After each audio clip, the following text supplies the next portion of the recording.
Moses het die slang in die woestyn hoog op 'n paal gesit, so moet die Seun van die mens verhoog word, sodat elkeen wat in hom glo, die ewige lewe kan hê. Welkom by Geloofspad. In Johannes hoofstuk 3 verse 14 tot 15 bied Jesus 'n kragtige beeld van verlossing wat uit die Ou Testament put.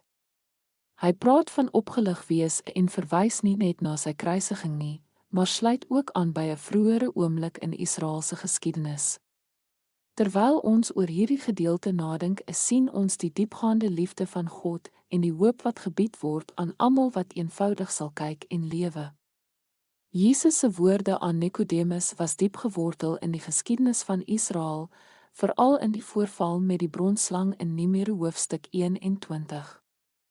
Nadat die Israeliete gesondig het, is hulle deur giftige slange gepik, en die enigste manier om genees te word was om te kyk na die koperslang wat Moses op 'n paal gelig het. Op 'n soortgelyke wyse sê Jesus vir Nikodemus dat die Seun van die mens verhef moet word, sodat almal wat in geloof na hom kyk, die ewige lewe kan hê. Hierdie verband gaan nie net oor fisiese genesing nie, maar 'n groter geestelike waarheid. Die wêreld sterf weens sonde en die enigste oplossing is Jesus Christus. Die boodskap is duidelik.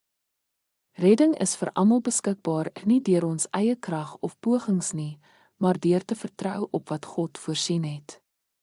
Net soos die Israeliete hulle self nie van die slangbyte kon red nie, kan ons onsself nie red van die dood wat deur sonde veroorsaak is nie. Dit is net deur na Jesus te kyk, opgelig aan die kruis, dat ons genees word. Dit bring ons by die beroemde Johannes hoofstuk 3 vers 16, wat die diepte van God se liefde insluit. Dit gaan nie oor die omvang van God se liefde in terme van kwantiteit nie, maar die manier waarop hy ons liefgehad het deur sy seun te stuur. Hierdie liefde is die middel waardeur ons gered word. En net soos die Israeliete moes kies om na die slang te kyk om te lewe, word ons geroep om in Jesus te glo vir ons verlossing.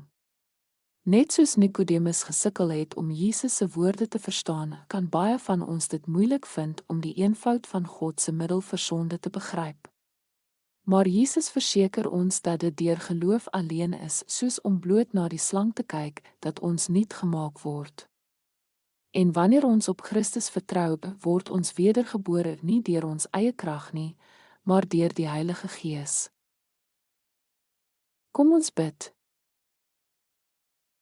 Here, dankie dat U Seun opgehef het vir ons verlossing. Help ons om in geloof na Jesus te kyk met vertroue op sy offer as die oplossing vir ons sondes.